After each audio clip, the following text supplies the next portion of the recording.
At 1 p.m. HST, I know where I will be. Ukulele Underground Podcast for you and me.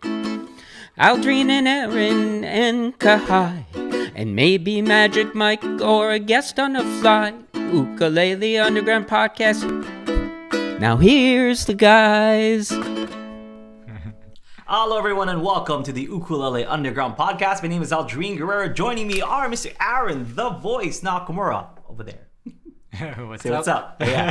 Mr. Kauai, the legend Ferguson. Say what's up, Kauai? What's up? And ladies and gentlemen, again, Mr. up, Magic Guy Mike. No, Magic Mike Odo. Hey. How's it going, guys?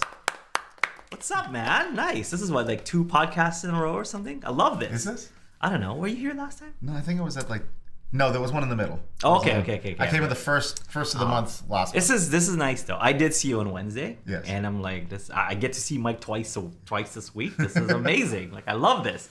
What up? How's it going? How's it going? Not bad. How's your? Do you have a new position at your job, or you're still the same position? No, I'm still the same position, but new owners. Yeah, new owners at Scotty's Music. Is it still called Scotty's Music? It is, right? Yeah, we're still gonna call it that. Okay. Scotty's Music. If you guys are ever on Kauai, go see Mike over at Scotty's Music, and he'll help you out. You know. I will try.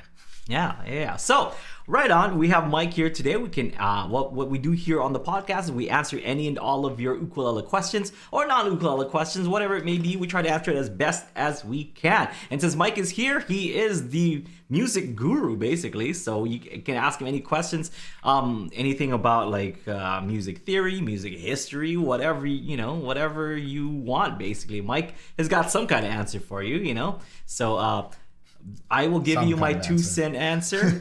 Aaron will give you his 2 cents. Kauai will give you his 2 cents. And Mike will give you his 2 cents. We'll give you the best 8-cent answer that we can. Right? Everybody? Yep. All good? So we are live right now, so you can type in your question live on the chat. If we have some questions that were asked via email or anything like that before the show, we'll answer those right now. Right, Kauai? Mm-hmm. All right. Go ahead. Ask us a question. Yvette posted to the forum and she said, what is the best way to remove fine scratches on a glossy ukulele? Is it best to take it to a professional luthier? Okay, it depends how big the scratches are and how fine it is or whatever. Usually it's okay. It's character, really. Like don't worry about it too much. I mean, I wouldn't personally do anything, you know, like to the ukulele. Depending though, like, I mean, if it's a scratch or if it's a crack, there's like two different things. If it's a scratch, whatever, scratches happen. Like I scratch on my ukulele all the time, like with some heavy strummings and stuff. Like, I mean, you probably can't see. Can you see that? Like on the yeah, this one is the silk finish, so it's like really matte. Okay, well, right there. Okay, right there. You can kind of see. No, here, all around there. That's all scratched up. I'm gonna have a trigger hole soon, just like yeah, it's like Willie Nelson's guitar trigger. Barry Flanagan effect. Oh yeah, Barry Flanagan. That's another one too. So you can kind of, I mean, you can't really see it on camera, but you can definitely see it like in person. Right here is where, you know, like most of the scratching is gonna happen, because when I strum, and you'll see here, I'll strum it like kind of like this, you know what I mean? Like this is the direction where the strumming is gonna go. So this is definitely gonna get most of that, especially if I'm rolling or anything. So scratches happen, you know, like scratches happen. Really, that's all it is. Scratches happen. If it's a crack, that's a totally different story. That's something you might want to get looked at by like a luthier, see if it's, you know, anything serious, if it's gonna like. If it's gonna expand, you know, and mess with the rest of your ukulele, or if it's gonna, you know, get longer or whatever through time, that's something that you definitely want to take a look at. Scratches are scratches. I mean, like on my new ukulele, I already I think got a scratch, or even like a ding, I think, like on the headstock. But that's just kind of stuff that happens. It happens. Okay. Well, what do you think, Mike? Depends on the type of finish. That's sure. true. Yeah, because yeah. What she you said high gloss, right? High gloss. High gloss. So the problem with doing that on a high gloss finish is what would you have to do to fix it? You know, with a lot of high gloss finishes, because it's almost like a shell. So the only way to fix scratches would be to buff it down. Yeah. Like get it on a big buff wheel, put some rubbing compound and buff it out. And the thing is, if you do that, what are you really doing? You're actually removing the finish. Yeah. I mean, when you talk about scratch removal from a gloss finish or any finish, really, what you're really doing is you're actually shaving the layer that's scratched off to a shiny layer underneath. Yeah. But you're thinning your finish out every time you do it. There's a reason why a lot of people with older instruments, refinishing things like that, they just don't do. No. You know. Yeah. It will be more trouble than it will be more trouble. Way more trouble. Now you're right. If there's a crack, and then you got to figure out. The question is it a crack in the finish, or did the crack go all the way through? That's true. Yeah. Now, if it goes all the way through into the wood, well, if you love the ukulele, you better take it to a real luthier and get it fixed, because that can be catastrophic. If it's a crack just in the finish, that happens. I mean, if it's old and if if it's sun damaged and stuff, like that'll definitely happen. If it's an old instrument, it may not. The crack in the finish may not be as bad as you think, in terms of like, because a lot of old finishes have cracks of some sort, and that's kind of natural. And one thing people like in old instruments is that the finish is kind of cracked a little bit, because it's actually loosening up its hold on the body and allowing it to vibrate free. That's why. You got to talk to most guys, read guitar magazines. Nobody says like, oh, I really love my 2022 such and such guitar. Everybody's always like, I want a 1954 Strat or like a 1938. And nobody would refinish that, like sand it down and refinish it. Like it depends. You could, but number one, I will say this on the business side of things. You would absolutely destroy the value. Yeah. If you have like a mid 1940s Martin D45, that thing is probably worth like over $100,000.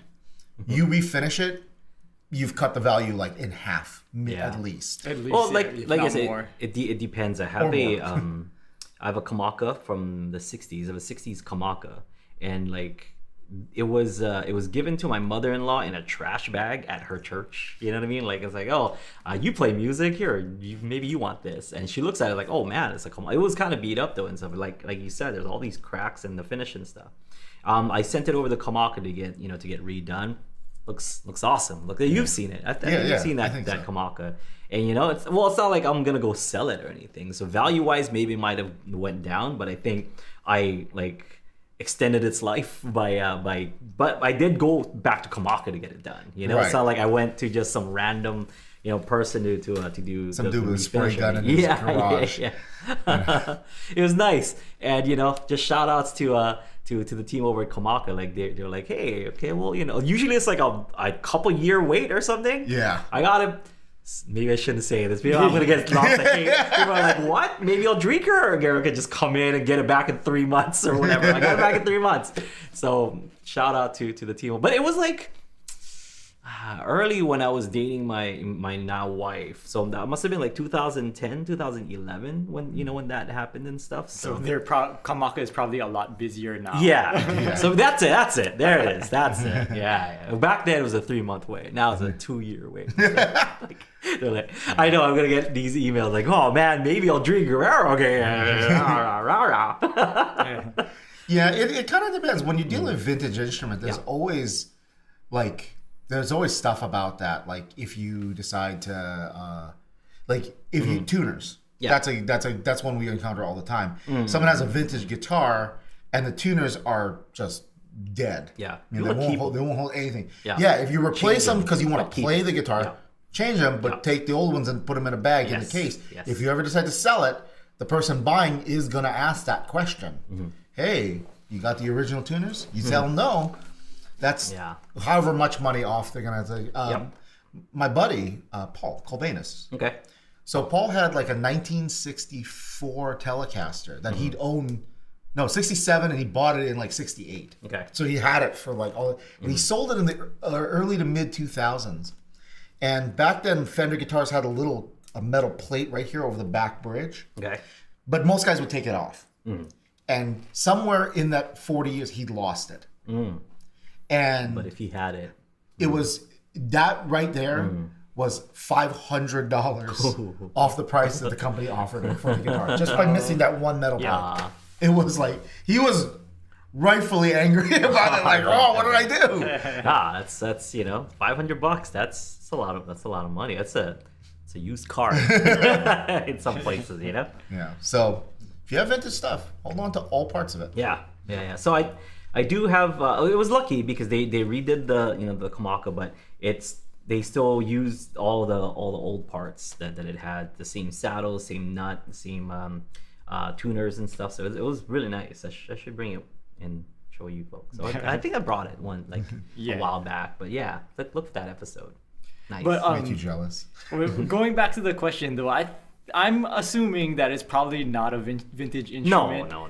It's probably like a newer instrument, and from what it sounds like, it's probably like really light scratches. Yeah. Like, and in that case, sometimes it's like just your fingernail, like just sort of lightly scratching. We do have a Uke Minutes episode where we show you how to use like that rubbing compound in order to like buff out scratches, and that's like, if you're careful about it, that it's fine. Yeah, it's fine. But I would just leave it. Honestly, I would just leave it.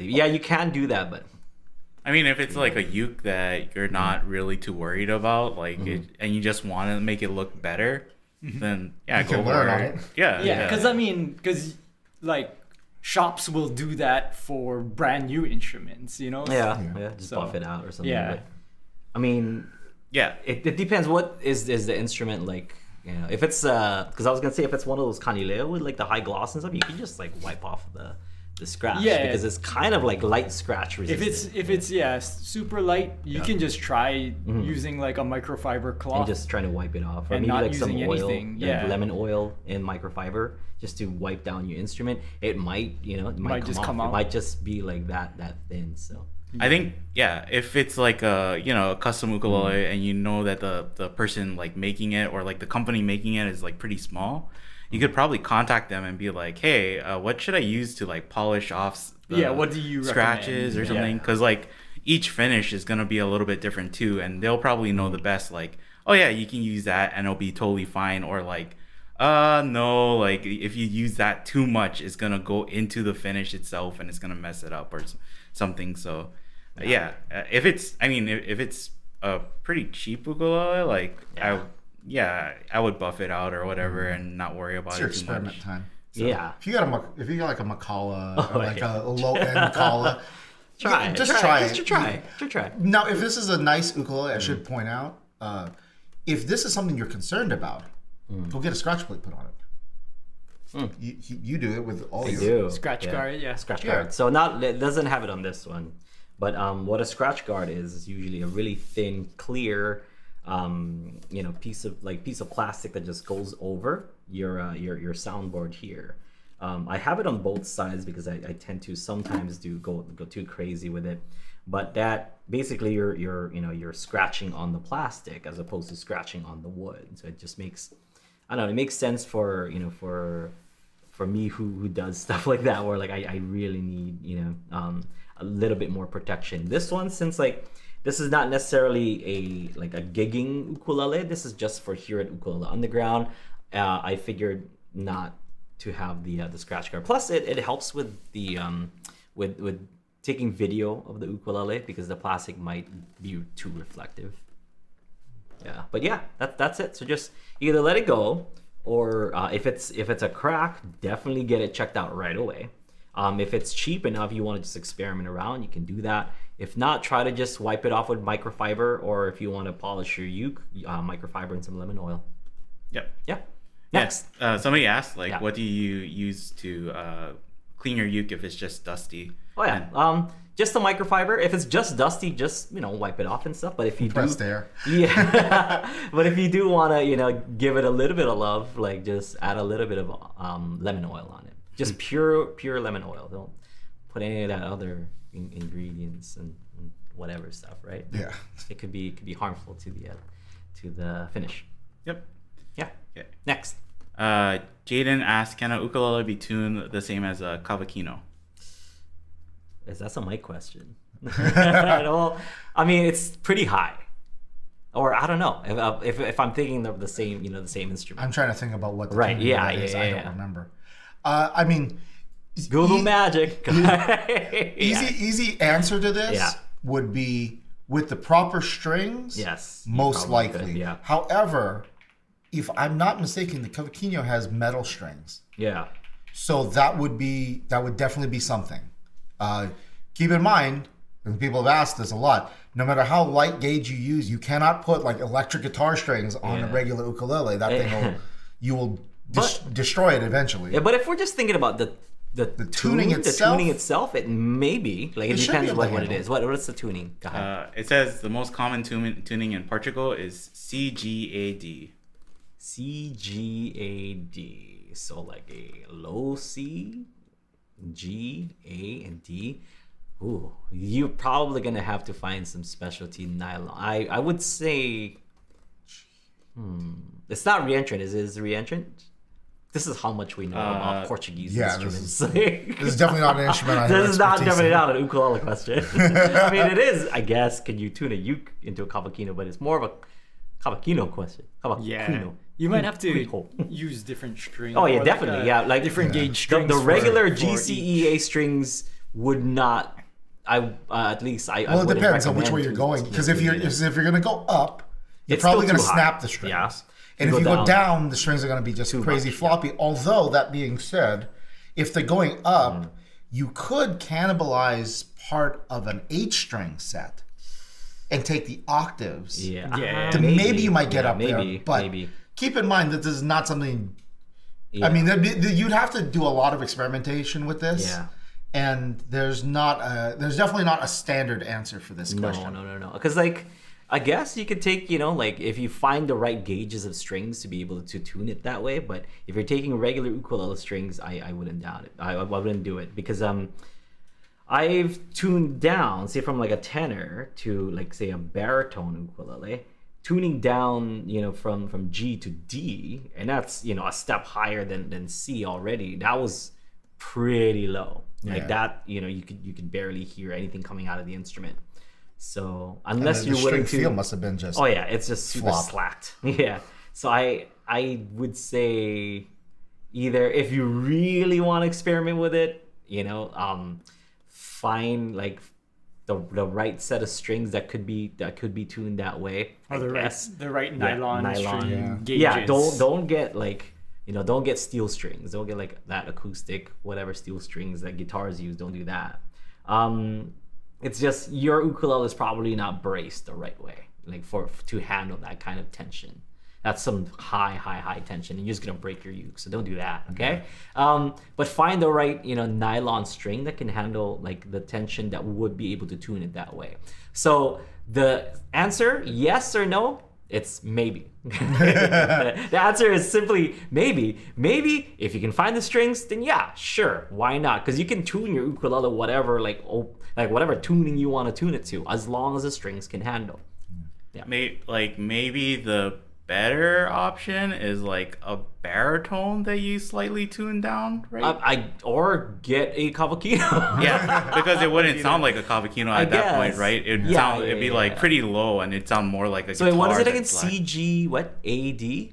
Yeah, CGAD. So you'd have to tune like with a baritone. You'd have to Yeah. tune 3 of the strings 'Cause it'd be- down a whole step. Yeah. Because it'd be the first one is D, so you just have to tune it down a whole step. The second one is G already, so it's there. Yeah.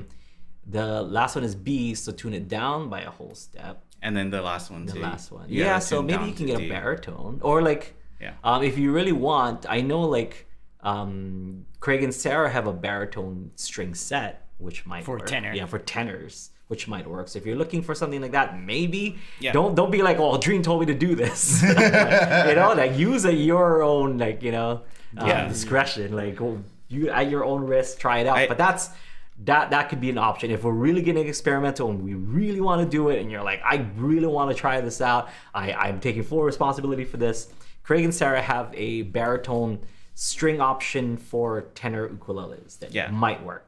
I guess it's like maybe if you only have a uke and you want to learn Cavaquinho music, right? Yeah. Then you can do something like that. But it's really not going to sound like the Cavaquinho, too. Yeah. Like, there's no way to replicate that sound with Yeah. like Yeah. Yeah. It's one of those. It sounds like, like those TikToks or whatever that go like, oh, make your guitar like a koto or whatever, like a Japanese koto. And I'm like, oh, I don't do that. Like just taking that like that metal slide that they have and just like sliding it all the way up here and the tension's super high. I'm like, oh, I mean, it does sound like it, but that's But probably then, not that great for when your I go guitar. through strings every 5 minutes 'cause they maybe, snap. So it sounds like one of those where like, can you do this? Like, I guess, you could, but It's not impossible. yeah, it's not impossible, but I guess is it would the also best? depend Maybe because not not really recommended. knowing the Cavaquinho, I don't know. We were talking about whether it goes up or down. If it goes up, Yeah.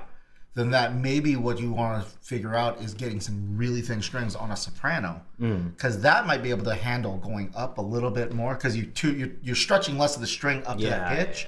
And that might work at that point. It just we're not Cavaquinho experts. This is not Cavaquinho. But we're trying. Sorry. We're trying. We're trying to use our brains to come up with the best 8-cent answer, everybody. That's the point of this podcast, right? All right, there we go. But I forgot that we always do that that thing in the beginning where like just letting you guys know, like we're not claiming to be like experts or whatever, but you can ask us stuff. We'll tell you what we're pretty sure about, and we'll definitely preface it when we're not. Right. I mentioned, like music theory and history and stuff. Like maybe we can answer those. But this, that's our best guess. Let's just say that. That's our best guess. Our best guess is that you could probably get, like if you want to do it to your tenor, get like a set of like baritone strings for tenor, and you be able to do that. Or get a baritone ukulele, and you should be able to do that as well.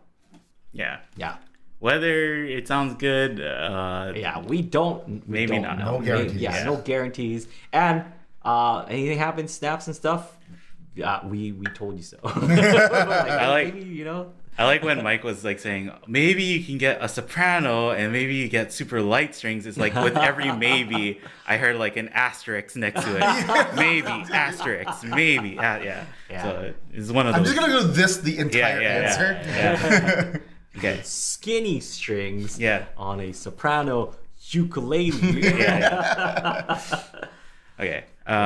Donovan said, bored with 4-chord songs, but not ready for too much more. What are some suggestions? Learn a 5-chord fifth song. Yeah. Hell yeah. Learn. Next question.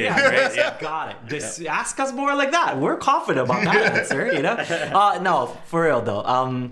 If you're bored of 4-chord songs, get, like find a song that has like a 5th chord in there or 6 chords, like that's really all it is. Or like learn a 4-chord song in a different key. That forces you to learn new chords, and then that might cross over with some other keys. So for example, I'm finally gonna get to play my ukulele this time. So for example, I know my key of C at the back of my hand. For example, I know C, F, G, and I don't know, A minor maybe, C, A minor, F, G. Let's just say that, okay?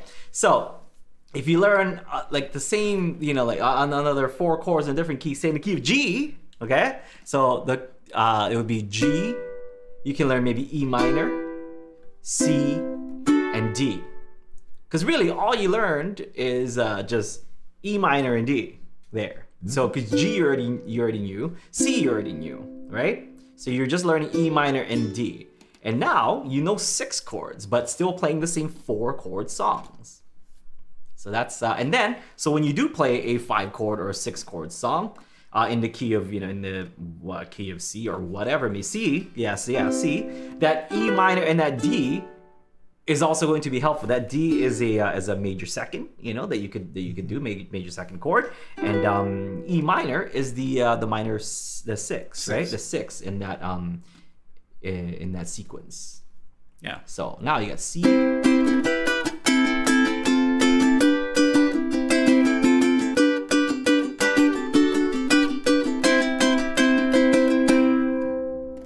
You know how to play a 6-chord song, and then learn or E minor is also in the key of G. So that's it. There's another song that's. So now you dip your toes into 2 different keys, that G and C, the key of G and key of C. Then next learn the key of D. That'll have a lot of like chords in common. If you learn it, because you already know D, you already know G.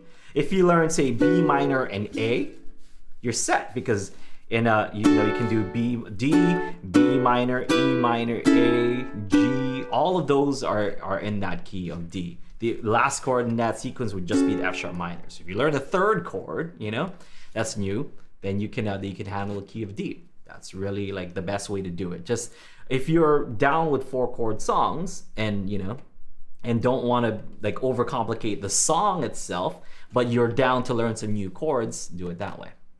Yeah. Or just learn chords and songs and more chords. But no, I get it though. I get it. I think when people start off, like learning chords is daunting, and then they think that every single chord is different. So like to keep it in their mind, like separated is like, I gotta know like, you mean I gotta know like 50 chords to play all these songs? Yeah, some overlap. It's fine. Yeah, but as you keep learning too, you kind of realize that like, oh, these chords are like the same. They're called different things, but they're actually like using the same shape, or they're all related. So it becomes less important to know exactly like specific chords for each thing, right? And then like even songs too, where it's like, oh, that's a 5-chord song. It's like a lot of times it'll be like, well, it's like a 4-chord song, but there's just like one extra chord for like a transition. So it's not that big of a deal too. Yeah. So I think keep learning, and then you just like trust that it becomes less daunting as you learn more. Yeah. Great. I think if you're bored with 4-chord songs, then maybe you're playing boring songs. Like find a song. I didn't say it. Like find a song that makes you want to learn it, and it doesn't matter how many chords it has. You're gonna want to learn those chords in order to play it. Something else you might want to think about too is that some of the best progression you'll ever make in your musical skill is learning something that's just maybe a little hard for you right now. Yes. Yeah. The best thing you can do for yourself. Challenge yourself.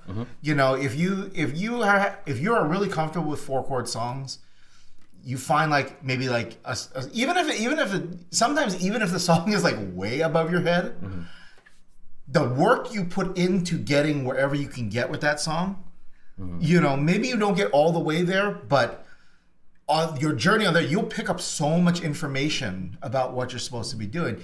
If you've been playing surf and you tackle Spain, you're gonna have a hard time.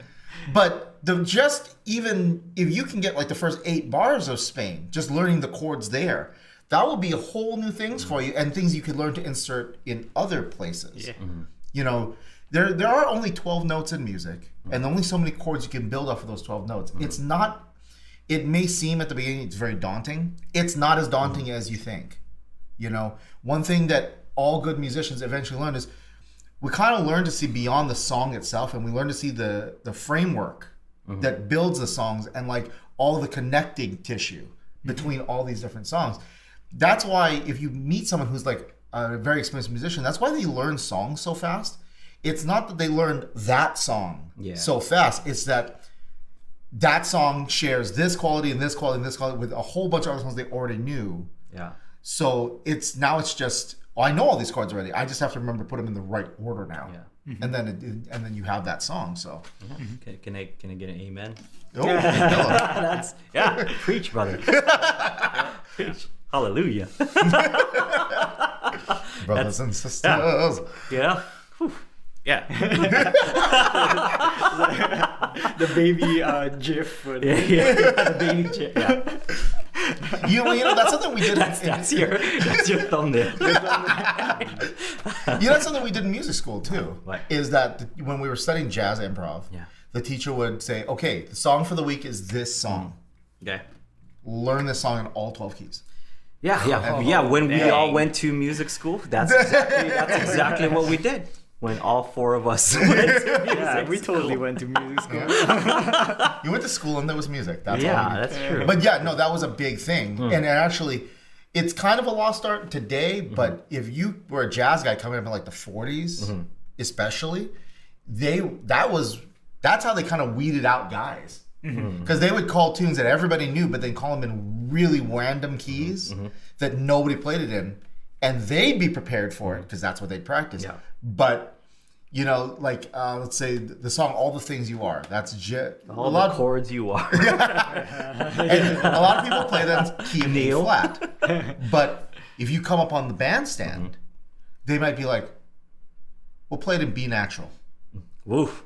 which is a really All the flats. all the flats to all the All sharps. the sharps you are. You know, and that would be their way of testing, like, oh, do you really know what you're doing? Yeah. You know what I mean? So you get on stand and then you're like, oh, Yikes. wait, but I can't play now. And they'd be like, cool, get off the stage. You know? But that's what some of my teachers would do. Like they'd say, okay, here's a song, all 12 keys. Yeah. Because Oof. when Friday comes for the playing test, I'm not going to tell you which key I'm going to call this song in. I'll choose it. And I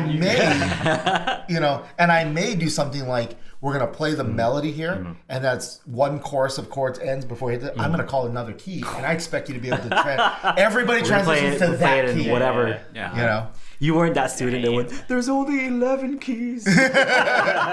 Actually. Actually? Yeah. Yeah. That's and then another one they used to do is like there's a pretty famous one, the tune Autumn Leaves. Most people know that one. Oh, yeah. Even in Hawaii, Amy Gilliam did a great version of it.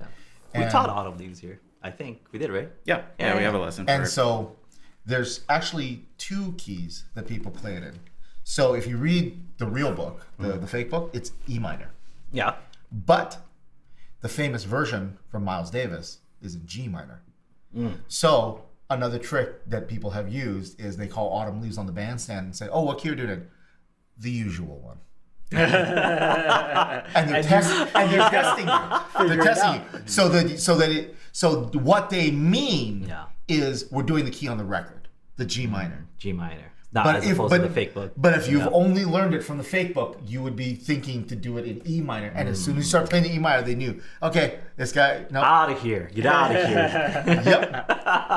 Old school, Doesn't even go here. old school jazz guys were vicious, dude. Old school jazz guys. There's that famous story about Charlie Parker. If you don't know, Charlie Parker was one of the world's greatest alto saxophonists. And the reason kind of he became Charlie Parker was he was doing a jam session in Kansas City, and the drummer was a guy named Joe Jones, Papa Joe. And because of his nickname was because he was kind of like that guy who would take young guys under his wing and bring them along. So like that. But he was also known for being very high standard and notorious for not putting up with people's BS. He was also the drummer for the Count Basie Orchestra. Anyway, so Charlie Parker gets up there and he starts playing, and his solo just sucks. So Joe Jones is in the middle playing, and Charlie Parker's just playing all of his, and it's not very good. Joe Jones stops in the middle, pulls one of the cymbals off of his drum set, and just goes onto the stage right at Charlie Parker's feet, and he just stops playing and does this. And well, the message was quite clear. Ball went home. I'm not playing anymore. Well, and what happened was Charlie Parker went home, and according to legend, he then spent the next 2 years practicing like 15 hours a day. Spent the next day selling his soul. That's what I hear. Maybe. And he spent the next 2 years just practicing. So that by the time he came back, he was Charlie Parker, the guy who could then play circles on everybody. But yeah, old school jazz guys were kind of vicious. You got everyone 2 years. That's all it takes. 2 years, 15 hours a day. Well, that's the thing. That's the difference, right? Like when someone encounters something like that dramatic, you do either like one of two things. Either you prepare or you give up. Yep. And the degree that you do either kind of shows what type of musician you're going to be, right? If you're going to be one at all. Yeah. Because when I started out, like I tell people this that like I learned the ukulele through like Silver Lining, which is like the music the music program in like elementary school. So really all I knew was like Polly Wally and stuff. And then, like I would jam with the local kids. They're like, oh, we want to play Call Creator Boys. You can't play with us. Like you just know Polly Wally. And I was like, oh, okay. And then like just stayed home, studied like all the Kyle Creative Boys stuff, and all of a sudden I came back and play all these. They're like, no, you're too good. Like, I just want to play with you guys. You know? So you just learned it inside and out. Yeah. And then like there's nothing that that's they what could, I thought they wanted. Yeah. they could name any song off of and I could any play, album, yes, I and could play you it. could play it. And they're like, oh no, we don't want you to play. We just didn't like you. I think that's it. I think they just didn't like me. So that's cool. No, we don't have an Yeah, excuse. I know. I'm gonna be honest now. All right, next question. Yeah, I was gonna kind of bring up too, like, if you think a song is boring and it only has 4 chords, like, maybe you're learning like a really simplified version of the song too. Yeah. Because people think like Brown Eyed Girls is like a pretty simple song, but if you learn like the picking and you learn everything That's to true. it, it can get more interesting. So try and look deeper in the songs you already know. Yeah. And because like I was also gonna mention too, like a lot of jazz standards, right, Mike? Like if you boil it down, it's like, oh, the chords are pretty simple and it's like repetitive chord patterns. But then the more complex versions that people know is like that they're taking those simple chords and they're going like, okay, let's expand upon that and let's exchange them for more complicated chords instead. But the root of what you're doing is still based in those basic music theory terms. 2-5-1s. Yeah. You know, because that, I mean, if you look at any old school jazz, 2-5-1, 2-5-1. If you don't know what that means, it's 2 chord, 5 chord, 1 chord. That's the progression. And yeah, I mean, most jazz songs, especially old school standards, are based in motion of 2-5-1s. Yeah. In whatever key you're playing in. So, you know, again, then we go back to that thing of it's not that we know 10 million songs, it's that we know a bunch of chord progressions that 10 million songs could fit over. Yeah. You know? And know how to adapt it to like, oh, okay, so we're going to play it in this key. So I just got to switch over some of these chords a little bit. Right, which is in a lot of ways is simpler because if I have to think about each song with its own chord progression, then that's more like very specific memorization. Whereas if I just remember that this song is a bunch of 2-5-1s in B flat, and we're gonna move it to key of E flat, all I think of is 2-5-1 in E flat. Like that's a lot easier to remember than trying to think, well, it's this particular chord than this attached to this song. Yeah. And even like for string instruments, it's even easier, right? Because where we can go like, okay, we're going to transpose to like this key. Then it's just like, okay, then I'll just move all my chords up Very 2 frets visual. or I'll move it down so many frets. So it might seem daunting, but then, that's where it's like the trick is that it's not really that complicated. Using the same shapes. Doing that as a saxophone player was a lot more complicated. Doing it as a bass player now, oh man, it's easy. Go to whatever key you want. I don't care. Saxophone was like, wait, I do have to think about this for like 2 seconds. That's why when you asked me, it's like, okay, we're gonna do a test. You have to play this scale. I was like, can I play it on guitar instead of trumpet? And you're like, no, you have to play it on trumpet. I'm like, then I am in trouble. I cannot play that. Okay, so this question is from Jim. Jim said, Aldrine and I discussed timing of Beautiful Kauai. It's shown as 4/4, but it's really not that time. So how about some comments about the real time signature? Okay, it's like 12/8. That's why, you know. Right. So, Beautiful Kauai, you can count it up as like 1, 2, 3, 4. 1, 2, 3, 4. 1, 2, 3, 4. Okay, so it's you can do it in 4 basically, and that's how we kind of taught it because everyone knows 4. 4/4, very very very simple. But if you want to get the feel for it, if you're gonna do it in 4, you kind of have to think about each quarter note as in 1 2 3 2 2 3 3 2 3 4 2 3 1 2 3 2 2 3 3 3 3 4 2 3 3 3. Yeah, or just triplets on every beat. Triplets on every beat. So.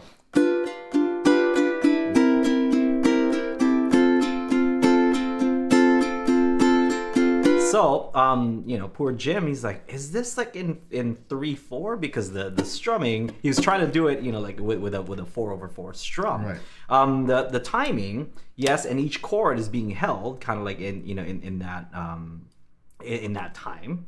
But the rhythm just doesn't, unless you think about the real time signature of it, it's kind of tough to play. If you're like Jim, who have to kind of see things like in a very visually in notation form because he's a piano player, yes, the real time signature is 12/8.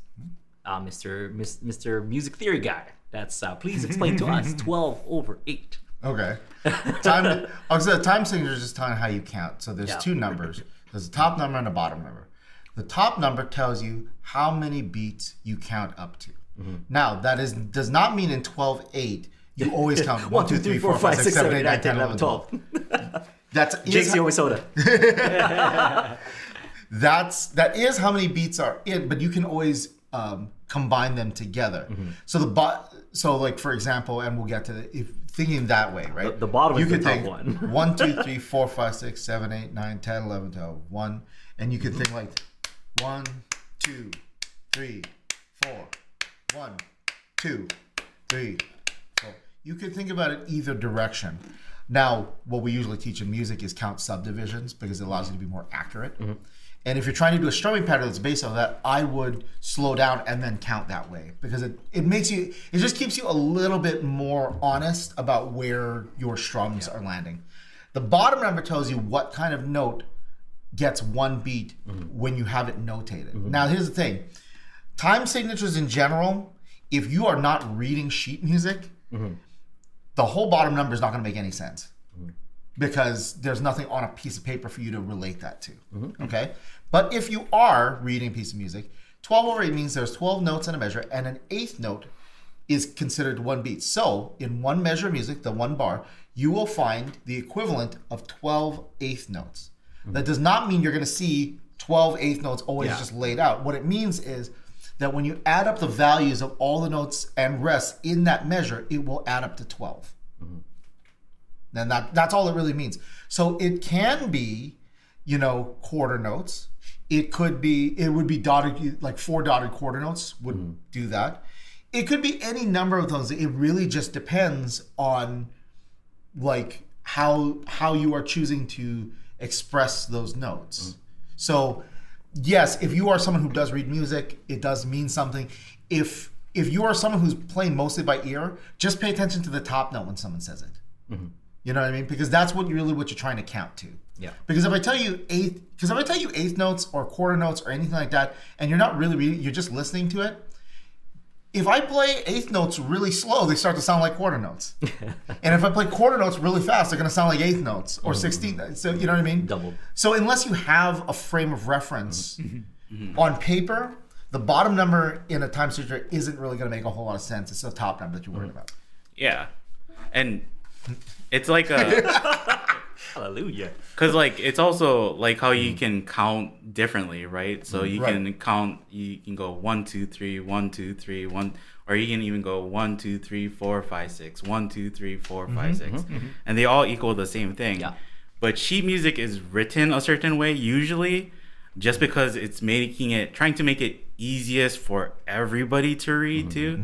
And so like we have questions too, like why don't you guys write like the whole strumming as sheet music? And it's because like if we did that, the whole bar is like takes up so much room. The sheet music will probably be like 12 pages, like just of strumming, and then like it becomes really messy too, like where it's like it's probably not helping the people who are asking for it, and the people who can read it will be like, why did you write all of that? That's like too much information. Like, simplify it where I can like my eyes can scan over it easy and I can understand the information that's given to me too. I would say this: if someone's asking for that and you really want to understand what you're asking for, go on to Petrucci Music Library. It's a free online website that just has an archive of classical sheet music. And do a search for classical guitar music.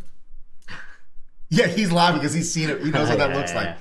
I was wondering where you were going with it. Yeah, and Petrucci is a great place because no matter what instrument you play, they probably have some sheet music for it, and it's all free. You can just download it all as you see fit. But look up classical guitar music. Classical guitar music does not use tabs. It doesn't use any sort of, stuff like that. It's all straight out notated, including the strum, including the strumming pattern, the notes you're playing. I promise, the first time you look at that, it is going to look, you're going to be like, I don't understand anything I'm seeing. Mm-hmm. So keep in mind that if you're asking for something like that to be written out, that's what you're asking for. Yeah. You know what I mean? Yeah. And even if you write in something a little simpler, like they do the tabs with notation, with like time notation. Yeah. So like all the numbers, and then you see like the little eighth note tail at the super bottom. long. Even then, you're still asking for something that's going to be fairly complicated to look at. And depending on where you are in your musical journey, you might not be ready for that. Yeah. So it's a lot easier to just to learn it from learn it from a physical standpoint. You know what I mean? Yeah. As you're watching someone do it and then learning that. It's a groove. Like that's why we stopped doing like strumming patterns, because like trying to do strumming patterns, trying to follow strumming patterns, it's just not gonna work. And you have to feel the groove. And this is actually the perfect example, because the last time I played this song, I don't want to call people out, but there's a group, there's an ukulele group that I played this with and stuff, and they did strumming patterns, to their songs, and we played and they're like, oh, well, Aldrine, you're playing with us. What would you like to play? I was like, hey, I'm from Kauai. Let's play like Hanalei Moon, So or Beautiful Kauai, one of the two, both same like kind of feel to it, and then they're kind of like, there's a night across the sea, down, up, down, up, down. Beautiful Kauai. And it's just not the same. No matter how slow you play that song with that strumming pattern, it's just not going to work. Can you try to play that again and then play how you would play that? Oh, there's an island across the sea. Like there's that like dun, dun, dun, dun, dun, dun, dun, Yeah. dun, dun, dun. So if you don't feel the groove, you're not going to get that, because it's still like say 4/4, but because the groove tells me that this is the groove that we're going to with this song. Like that's what you want to follow instead, because even if you can't do the strum that I'm doing, if you just do it.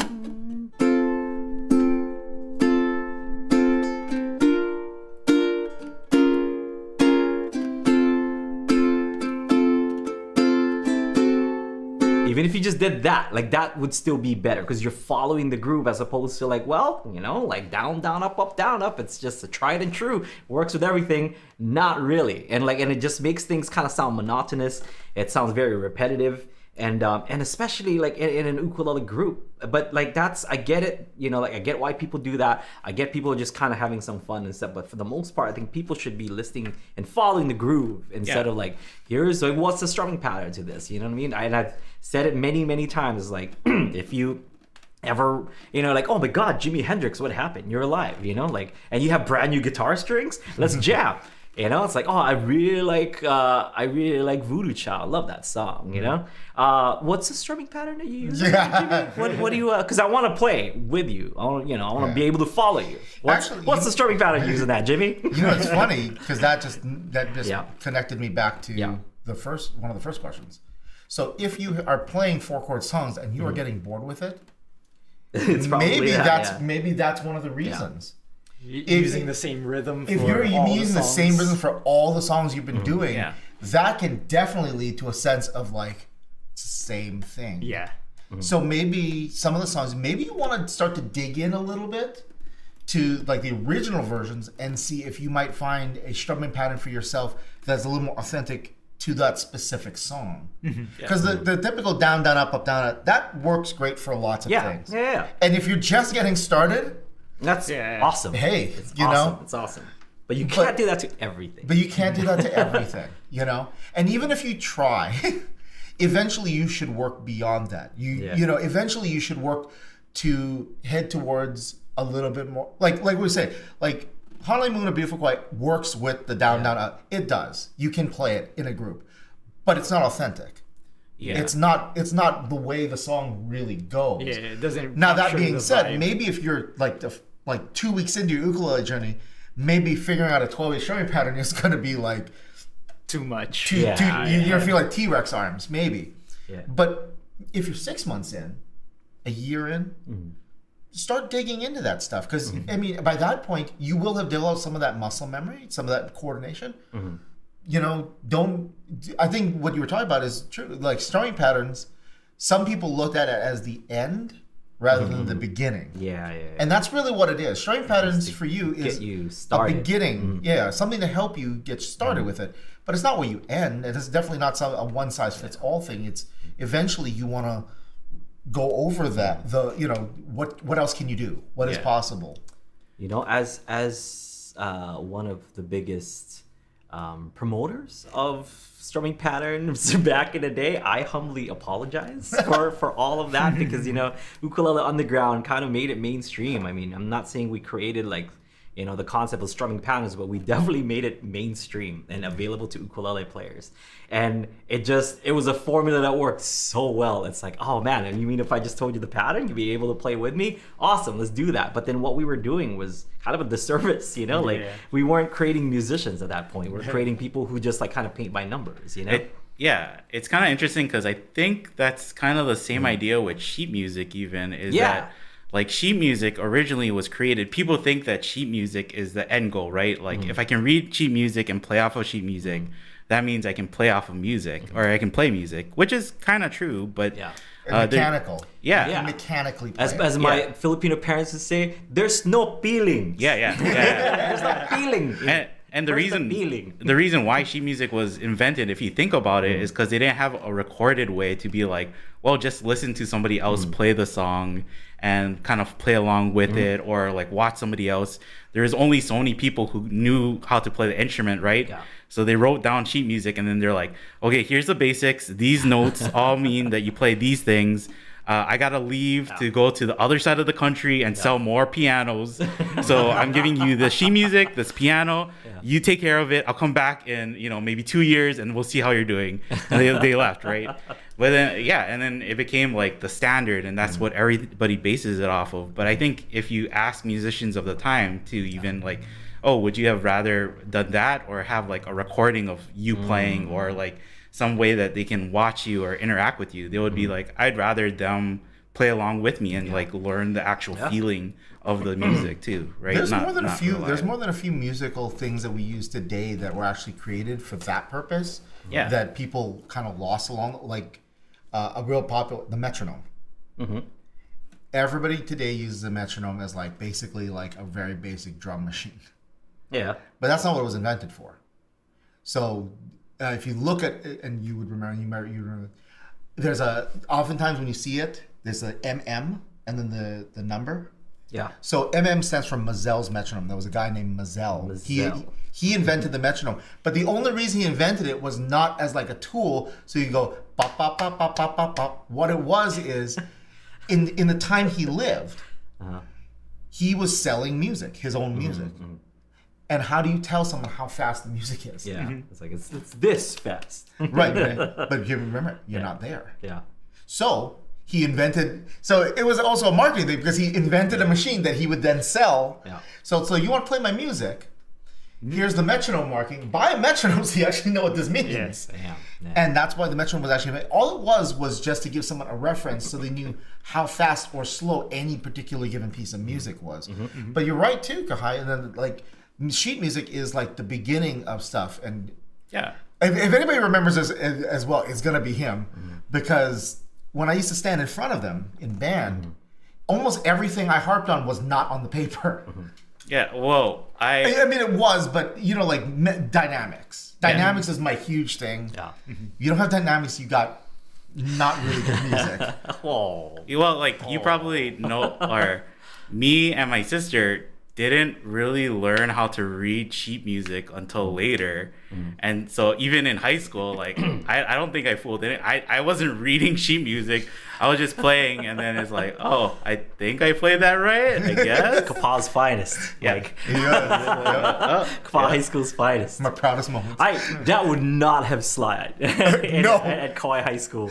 That is Mac would have sniffed you out super fast. He would have known. Which really means got a cymbal thrown at you or something, or his metronome, or his baton. His baton flew yeah, out. that would not have Yeah. All that really means is that you were at the right school. Or, what if he went to Kauai High School and learned music, like the proper way? And I'm not knocking on whatever, I'm kind of thinking stuff, the way Kauai was in high school, Macintosh would have just I don't know, maybe. I probably would've. traumatized him more than I did. Traumatized him to be a better musician. Yeah. So it happens to everybody. But then that's like the thing too, is because I didn't read music, I could hear what was being played easier. So later on, when I'm not, when I wasn't playing trumpet, that's how I learned to jump in with people. Just like, I don't know what the chords are being played, but I can hear what's being played, and I can kind of figure it out on myself. You learn by ear, which is good. That's Yeah. good. That's So good. it's like, it's not a bad skill to have, but it's like two different skills of playing music. But I Yeah. mean, following the group, that's exactly what we're talking about. Like that's what you did. You listen to, you listen to others, or you followed others and stuff. You're following their groove. Like you're not like what's the strumming pattern, kind of thing. But yeah, going back to the original question, 12/8. It can be taught if you're teaching like a bunch of beginners and stuff and people who just kind of want to learn the song. If you tell them like, okay, well this song's gonna be in 12/8, they're like, okay, that's where they stop listening, But if you tell them, okay, well it's these chords and here's the strum, 1, 2, 3, 4. Even if you're just doing it down up, you would do yourself a better favor than doing down, up, down. If you just did across the sea, that would be better. Just to kind of follow the tempo of the groove. But if you really listen to the groove and listen to like what the strums are in between the downs and the ups and stuff, I think that would be better. Pretty much for like a bunch of people, right? When we do like live coaching or stuff, we'll tell them like, oh, okay, you got all the notes. Now go listen to the original song, and you'll get the groove, and you'll get the phrasing, and you'll get so much more information from just the basic of like knowing the notes too. And I think like Hawaiian music, especially like even if we try to write it in sheet music and we try to write the swing as close as we can, there's just like a feeling to Hawaiian swing that you can't really like put down in sheet music. Yeah. So it's like really helpful if you can just like listen to the song and feel like, okay, there's, I guess you could count like 1, 2, 3, 1, 2, 3. But then for us growing up, we just thought it was like, we just counted to the 4 too. We didn't count like 1, 2, 3, 1, 2, 3. And then that's why it kind of confused us when we were like, how do we count this out? Because we know it's a little bit different, but we can still feel that bass like 4/4 too. Yeah, and the emphasis is on the main one beats of two, the three, if you will. Yeah. Okay. Any last minute like fast questions, because we're a little bit late, so we can answer maybe one more. Okay. Let me see. Okay. Yeah, this one is good for Mike too, I think. Looking at getting my first ukulele, I've been playing guitar for 26 years, should be a smooth transition. What are your honest thoughts on the Kala bamboo concert? Would it be a good first ukulele? Mike. Yeah, that is a my question. Yeah, there you go. Is it good? Because I own the tenor version of that. I really like that one. Yeah. So far, I've had it for about two. I've had it for like about 2-3 years now. Yeah. 2 or 3 years, something like that. The thing I like about it, it sounds good. It plays well. So far, in terms of like how it's handled the heat and humidity living in Hawaii, it's not really warped itself at all. So yeah, I really dig the thing. The personal thing. Right? Is it like It can, if you keep the stock strings on it, it will be. I actually put Worth Browns on it, and to me that really nice. It's nice, clear, crisp, but also fairly mellow to me. So it's a sound that I like, And as anytime we get to the subject of strings, your experience may vary depending on what you're looking for. It depends on your attack. Yeah, we've talked about this before. Yeah. Preference. Yeah. It's all preference. Yes. Yeah. So, yeah. When Kala came out with that one, I asked Mike about it. Yeah. And because Mike mainly Upton. Huh? Yeah, Mike Upton, right? Now No, Mike. this Oh, mic. this mic. Oh, okay. Yeah, because he brought it by. He said, oh yeah, I ended up picking up one, and so he brought it by so that I could try it, because I had never played a bamboo ukulele that sounded really good. You know, and like, I mean, this one, I can't say that this one sounds like really good, but it sounds a lot better than any of the other ones that I've played. For what it costs, it's a good ukulele. Yeah. How much is that? I think it's like $175 for the tenor. For the tenor. Oh, wow. Yeah, so Yeah. maybe like 150ish for the Too concert. bad. Yeah. So There's considering what one- else is in that same range, Yeah. I really like it. Yeah. You know, Yeah. So There was I know people are gonna be like, oh, I don't know, he's gonna talk about Ukulele and stuff. And this is like during the Seattle like festival that we did and stuff. They had those like planetary box set, like for Islanders. Oh, yeah, it was yeah. like $120 at the Seattle event, and it has like the tuner and the polished cloth. I was like, what? This is how much is this really?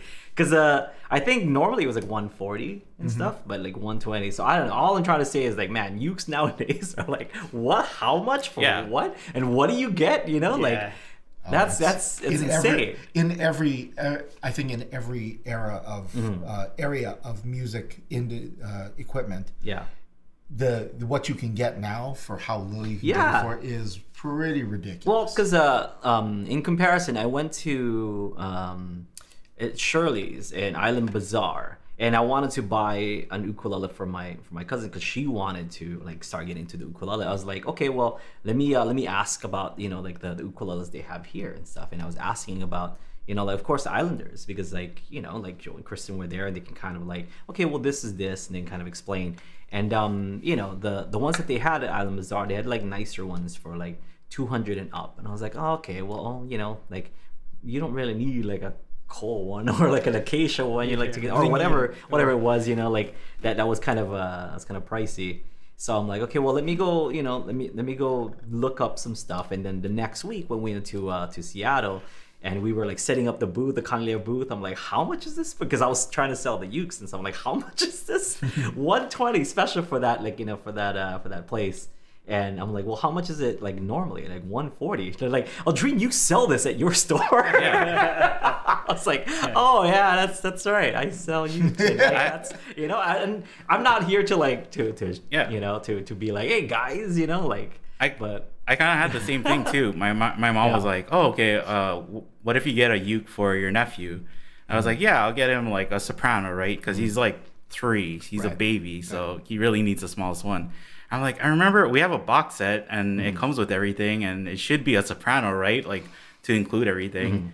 And then when I looked at it, I'm like, it's a concert with all this stuff, and it's for this price. Like, it's crazy. Yeah. You would think it would be like, and it's just like you might save like a few dollars getting a soprano, but it's like, yeah, you would think a box set would be a soprano because it's just like, oh, it's just small, and we'll just ship it to you and everything, right? So it really was like, oh, okay, yeah. I ended up telling my mom, I'll just get him something else. I'll get him my own. Like, don't worry about it. Yeah, it was, I don't know, and that was the funny part. They're like, Aldrine, you sell this? I'm like, oh, I should really take a look at my store, I guess. Yeah. But yeah, so 175 tenor. That's not bad. Yeah. It's not bad. Not bad. It may be a little bit. I mean, obviously, I got it a few years ago now. Oh, but like $200 maybe. Maybe, but even at that price, I think that's a pretty decent price for something like that. Yeah. Yeah, I was just surprised because I've tried a bunch of bamboo ukuleles, and like, because in order to get a top out of bamboo, you have to laminate that, right? Right. You have to like put strips of bamboo together. There's no such thing as a solid There's bamboo not, top. yeah, there's no solid bamboo top. Yeah. And so, yeah, Kala figured, I mean, they've been working with like composite woods for a while. So like, it seems like they figured it out, and it's like, it is what it is, but it sounds pretty good as far as, It's also sustainable. That's one thing if people think about stuff like that. Yeah. I mean, bamboo is definitely not a wood that's gonna go anywhere anytime soon. Yeah. So Yeah. Plus, I think it looks cool. Yeah. It's all one color because it's made out of that solid bamboo, basically. So I think before, like, we used to tell people, like, get like a $200 ukulele at least, like to make sure that the tuners work, that it'll stay in tune, it's playable. That's the standard, right? But now it really is like Maybe 100. Yeah, 100, above It's 100. like a decent place for $50. it. Yeah. At least do 100 and like 100 and from all the major brands, and I would feel pretty comfortable about recommending that. It should be good and playable. Yeah. So What is the cheapest uke that you guys have at Scotty's? Like the Kala least Waterman. expensive. Maybe I should say least expensive. I think it's cheap sounds Yeah. like it's. Kala Waterman, Okay, how much is that? like $50. Whoa, that's a soprano. But that's like plastic. the all plastic. So All now plastic. there is one thing for this. That might be one I would recommend for your nephew, yeah. because number one, they actually, I mean, trust me, they're not going to sound like a beautiful ukulele. They're plastic. They do sound kind of like a lunchbox with strings. but they're $50. But number one, it's $50. Number Yeah. two, it will actually kind of stay in tune. Yeah. Number three, you could take if he really gets super attached to it. It is a kind of he could take everywhere. Yes. Yeah. Because little kids do that. They get attached to something and then they don't want to get rid of it. So hey, we're gonna go to the beach. I'm taking my ukulele. We're gonna go camping. I'm taking my ukulele. And he's 3. Yeah. So there's gonna be moments where he's just super excited and the thing goes flying through the air. Yeah. I And remember it'll handle. I bought one for my nephew, and that was like years back, and it was perfect because he's I mean, he doesn't really play it, but he uses it for like a bat or something every now and then. So I'm like, oh, right on, that works. That works. And like I said, they're fairly indestructible. If he breaks it, he's gonna have to try. Yeah. Yeah, usually like when we recommend ukuleles too, and somebody says they're getting their first ukulele ever, and they're like, oh, I can go up to $1,000 ukulele. It's like, hold your roll a little bit. Like maybe relax. Yeah, because if you get something that's cheaper, you'll find out what you like about it, right? And you'll learn about what you like, the features that you like, and then that way you can actually get a better ukulele, and that is more tuned to your picks too, right? So I think that $100 to $200 range is like perfect, and then like for kids, like a watermelon is great, or waterman is great. Yeah. too. Now there's a balance of that too. If someone's coming in and buying one, but they're already an experienced musician, Or they're Mark Just- Zuckerberg. Or they're Mark That Zuckerberg. happened. well, no, even like the guy who just Yeah. bought. So we just sold a couple weeks ago a Ukulele 2022 Platinum. Oof. Okay. It was Well. like 65. Yeah. And the guy was not an ukulele player, and it was his first ukulele. But he was like a professional drummer. He was a guitarist, studio guitarist. I said like, yeah, this thing is beautiful, but keep in mind this thing is like $6,500. And he's like, I saw his hat. It was like Martin Owners coming in and said, dude, I got a custom triple O coming. That's $11,000. Well, I'm not worried. Somebody like that, if they're buying their first ukulele, that's a slightly different thing because like they already kind of have instincts about what they like. Yeah, and what stringed instruments should sound like. Yeah. And two, if you are a beginner, if you're like, and you're not even sure whether or not this is something you want to do, I'd probably stay in that 100 to 200 range. If you're an experienced musician who's looking to make like a sideways thing, like I played guitar for this long, it's true. and I think an ukulele might be cool.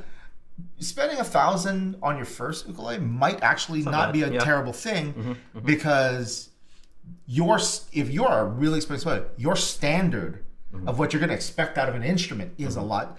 Like if I gave this guy, I don't know, a string instrument you don't play. If I gave him a Cavaquinho, he would have an idea about like action and how it should feel and how it should play. So maybe if we were to find him one, I would buy him a better one. Yeah. The student model. Then But like I'm the still- model because I mean, of that. Two kids in, I'm about to have my second kid. I think I'm buying the cheapest one. But there's a balance there. Now, like I said, and I do tell people, like, if they're walking in my door, I don't play anything. I'm just like, no, you don't need to go that far. You don't need to go that far. Okay. Well, that's all right. I think that's a great place to put a pin on it, I guess. And we have a store, I guess. Which I feel like I should mention that. What is that guys. website? Doesn't even know it. shop.ukuleleunderground.com. We have curated ukes. We have some Aldrine models. If you guys are interested in Aldrine models, we have that box set I was just talking about. It's a planetary box set. If you guys, it's a concert ukulele with a tuner, with a polished cloth, and you get coordinates to a tree that they planted for that specific ukulele that you bought. So it's kind of cool. Just kind of give back. That's what the Plant a Tree box set is. It's got everything you need in order to start jamming your ukulele. And if you're you're new to this, or you want to gift this to someone, I think it comes, because it's an Islander, it comes with a 2-week free trial to UU Plus. That means you can take a couple of private lessons with yours truly, one every week or something. That for the 2 weeks that you have it, try it out, or gift it to someone. Take the 2 weeks for yourself and just get a couple private lessons from yours truly. But yeah, I should really talk about the store a little bit more, because that was an eye-opening thing. They're like, yeah, you sell this. I do. I should probably sell stuff. Yeah.